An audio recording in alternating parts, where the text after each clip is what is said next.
തമിഴ്നാട് രാഷ്ട്രീയം എന്ന് പറയുന്നത് സിനിമയുമായിട്ട് ചേർന്ന് കിടക്കുന്ന രാഷ്ട്രീയമാണ്. അതുകൊണ്ട് വിജയ് വരുന്നത്, വിജയുടെ നീക്കം ഇതുവരെ നമ്മൾ കണ്ടിട്ടുള്ളത് വെച്ച് നോക്കുമ്പം അത്ഭുതപൂർവമായ ജനക്കൂട്ടമാണ്. അത് ഫാൻസാണ് വരുന്നതെന്നൊന്നും പറഞ്ഞിട്ട് കാര്യമില്ല. ഇപ്പം തന്നെ 41 പേര് ഇവിടെ മരണമടഞ്ഞെടുത്ത് 1-2 പേര് പ്രായമുള്ളവരെ വെച്ച് ബാക്കി 25-30 ചെറുപ്പക്കാരും ചെറുപ്പക്കാരികളുമാണ്. അവരാണ് മരിച്ചിരിക്കുന്നത്. അതുപോലെ വിജയുടെ പിന്നാലെ ആ തമിഴ്നാട്ടിലുള്ള ചെറുപ്പക്കാരികളുമാണ് അദ്ദേഹത്തിൻ്റെ പിന്നാലെ കൂടുന്നത്. അത് ഫാൻസ് മാത്രമല്ല, അവർ പുതിയൊരു നേതാവിനെ കണ്ടിരിക്കുന്നു. അത്ര ജനക്കൂട്ടമാണ്. അടുത്ത മുഖ്യമന്ത്രി ഇയാൾ തന്നെയാണെന്ന കാര്യത്തിൽ യാതൊരു സംശയമില്ല. കാരണം ആളിൻ്റെ കൂട്ടവും ഒഴുക്കും. സിനിമാ താരങ്ങൾ വലിയ ആൾക്കാർ നേരത്തെ നിന്നല്ലോ. കമലഹാസൻ ഉണ്ടായിരുന്നല്ലോ, രജനീകാന്ത് ഉണ്ടായിരുന്നല്ലോ. അവിടെ ഇത്ര ആൾക്കൂട്ടം നമ്മൾ കണ്ടില്ലല്ലോ. അവരുടെയൊക്കെ ഇരട്ടിയോളം ആൾക്കൂട്ടങ്ങളാണ് ഈ വിജയുടെ മീറ്റിങ്ങുകളിൽ വന്നു ചേരുന്നത്. അത് പോലീസ് എന്തുകൊണ്ട് മനസ്സിലാക്കിയില്ല? അദ്ദേഹത്തിൻ്റെ മീറ്റിങ്ങിൽ അന്നും തുടക്കം മുതലേ ഇങ്ങനെ ഒരു ട്രെൻഡ് കണ്ടപ്പം എല്ലാ മീറ്റിംഗ് സ്ഥലത്ത് പോലീസ് ശക്തമായ മൈക്ക് പെർമിഷൻ കൊടുക്കണമല്ലോ. പോലീസ് ശക്തമായി ഇതിനകത്ത് വെയിൽ കെട്ടി തിരിക്കണ്ടേ? അങ്ങനെയല്ലേ നമ്മൾ ആൾക്കാരുടെ ജീവനെ രക്ഷിക്കുന്നത്? ഇവിടെ അത് ഉണ്ടായില്ല. അത് നെഗ്ലിജൻ്റാണ്. അവിടെ നെഗ്ലിജൻസ് ആണ് ഉണ്ടായത്. അതേസമയത്ത് ഇൻ്റലിജൻസ് ഫെയിലിയറുമായി. മദ്രാസ് ഹൈക്കോടതി കൊടുത്തിരിക്കുന്നത് അടുത്ത വെള്ളിയാഴ്ച ഇനി പരിഗണിക്കുള്ളൂ എന്ന് മനസ്സിലാകുന്നത്. CBI അന്വേഷണം വേണം. ഇതിനകത്തൊരു ചതിയുണ്ടെന്ന് പറഞ്ഞു കഴിഞ്ഞു. കാരണം ഈ അതായത് നിന്നതിൻ്റെ അടുത്തുള്ള 2 ഇൻസിഡൻറ്റ് തീർച്ചയായിട്ടും അത് വലിയ പ്രാധാന്യമുണ്ട്. വിജയ് ഇപ്പം ആ മദ്രാസ് ഹൈക്കോടതി കൊടുത്തതിനകത്ത് CCTV ദൃശ്യങ്ങളൊന്നും മാറ്റിക്കളയരുത്, എഡിറ്റ് ചെയ്യരുത്, അത് അതേപടി നിലനിർത്തണമെന്ന് കോടതിയോട് അപേക്ഷിച്ചിട്ടുണ്ട്. കാരണം അതിൻ്റെ അകത്ത് ചില മെറ്റീരിയലുണ്ട്.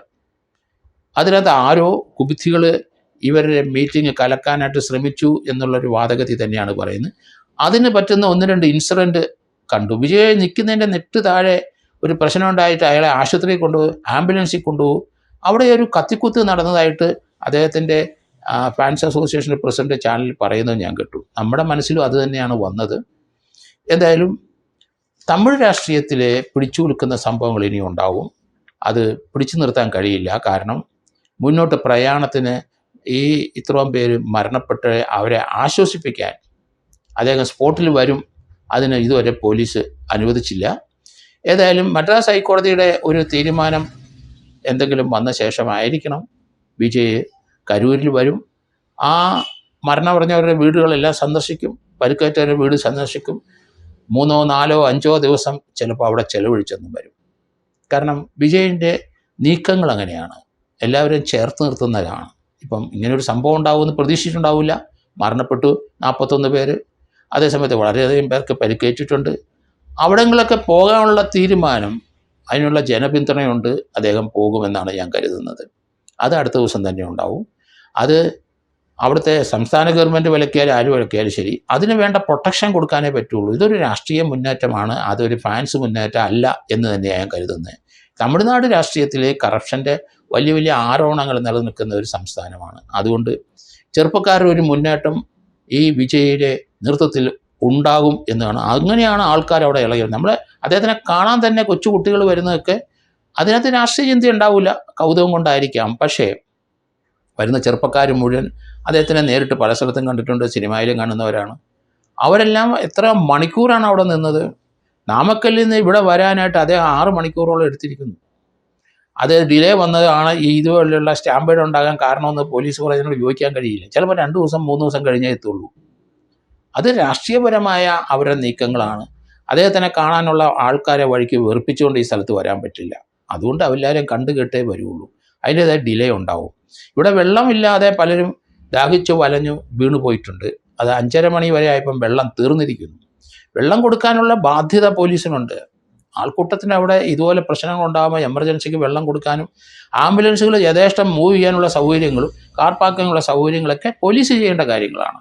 രാഷ്ട്രീയ പാർട്ടികൾ അതിന് പിന്തുണ കൊടുക്കുമെങ്കിലും, രാഷ്ട്രീയ പാർട്ടികൾ അതിനുള്ള അറേഞ്ച്മെൻറ്റൊക്കെ ചെയ്തു കൊടുക്കുമെങ്കിലും അതിനുള്ള സാമ്പത്തിക സഹായങ്ങളൊക്കെ ചിലപ്പം വിജയ്ക്ക് ചെയ്യാൻ പറ്റിയേക്കും. പക്ഷേ പോലീസിൻ്റെ ഭാഗത്ത് വീഴ്ച തന്നെയാണ്. അതുകൊണ്ട് രാഷ്ട്രീയപരമായിട്ട് അദ്ദേഹത്തിന് ഉന്മൂലനം ചെയ്യുന്നതിന് അധികാരം ദുർവിനിയോഗം ചെയ്യാനുള്ള സാധ്യത കൂടുതലെന്ന് തന്നെയാണ് മദ്രാസ് ഹൈക്കോടതിയിലെ വിജയ് പറഞ്ഞിരിക്കുന്നത്. ഏതായാലും പോലീസിൻ്റെ കൺട്രോൾ, പോലീസ് പറഞ്ഞത് മദ്രാസ് ഹൈക്കോടതിയിൽ 32 കാര്യങ്ങൾ പറഞ്ഞിട്ടുണ്ട്, പോലീസ് കൊടുത്ത കാര്യങ്ങൾ. അതുപോലെ പോലീസ് ചില കാര്യങ്ങളൊക്കെ പറഞ്ഞിട്ടുണ്ട്. പക്ഷെ അതൊന്നും ജിജയെ അനുസരിച്ചില്ല എന്നാണ് പോലീസ് പറയുന്നത്. എന്തുകൊണ്ടെന്നാൽ മൈക്ക് പെർമിഷൻ കൊടുത്തു, അനുസരിച്ചില്ലെങ്കിൽ അവിടെ 144 പ്രഖ്യാപിക്കാമല്ലോ, അവിടെ പങ്കെടുക്കണ്ടല്ലോ. പോലീസിന് അതിന് അധികാരമുണ്ടല്ലോ. അവിടുത്തെ ജില്ലാ കളക്ടറുണ്ടല്ലോ, ജില്ലാ കളക്ടർക്ക് അത് അവിടുത്തെ 144 പ്രഖ്യാപിക്കാമല്ലോ. അപ്പോൾ അതൊന്നും ഉണ്ടായില്ല. അപ്പോൾ അത് പോലീസിൻ്റെ ഭാഗത്തുള്ള വീഴ്ച തന്നെയായിട്ട് മാത്രമേ ഇത് പറയാനൊക്കുള്ളൂ. എന്തായാലും തമിഴ്നാട് രാഷ്ട്രീയത്തിൽ ഈ ചീവിക്കയുടെ മുന്നേറ്റം ഉണ്ടാവും. അതിനൊരു വിലങ്ങുതടിയല്ല ഈ മരണപ്പെട്ടവരെ, അവരെ ആശ്വസിപ്പിക്കാൻ തീർച്ചയായിട്ടും വിജയ് വരും. അത് എത്ര ശക്തിയുക്തമായിട്ട് ഗവൺമെൻറ് എതിർത്താലും രാഷ്ട്രീയ തീരുമാനം എടുത്താലും ശരി, അവിടെ വരും. പോലീസിന് അത് തടയാനൊക്കില്ല. അതൊരു രാഷ്ട്രീയ മുന്നേറ്റമാണ്. പോലീസ് അദ്ദേഹത്തിന് പ്രൊട്ടക്ഷൻ കൊടുക്കണം. ആ വരുന്ന സ്ഥലത്ത് അനിഷ്ട സംഭവം ഉണ്ടാകാതെ നോക്കേണ്ടതും പോലീസാണ്. അതുകൊണ്ട് ഈ ഒരു രാഷ്ട്രീയ മുന്നേറ്റത്തെ തടഞ്ഞു നിർത്താൻ അവിടുത്തെ ഗവൺമെൻറ്റിനോ പോലീസിനോ കഴിയില്ല എന്നാണ് എൻ്റെ ഒരു വിലയിരുത്തൽ.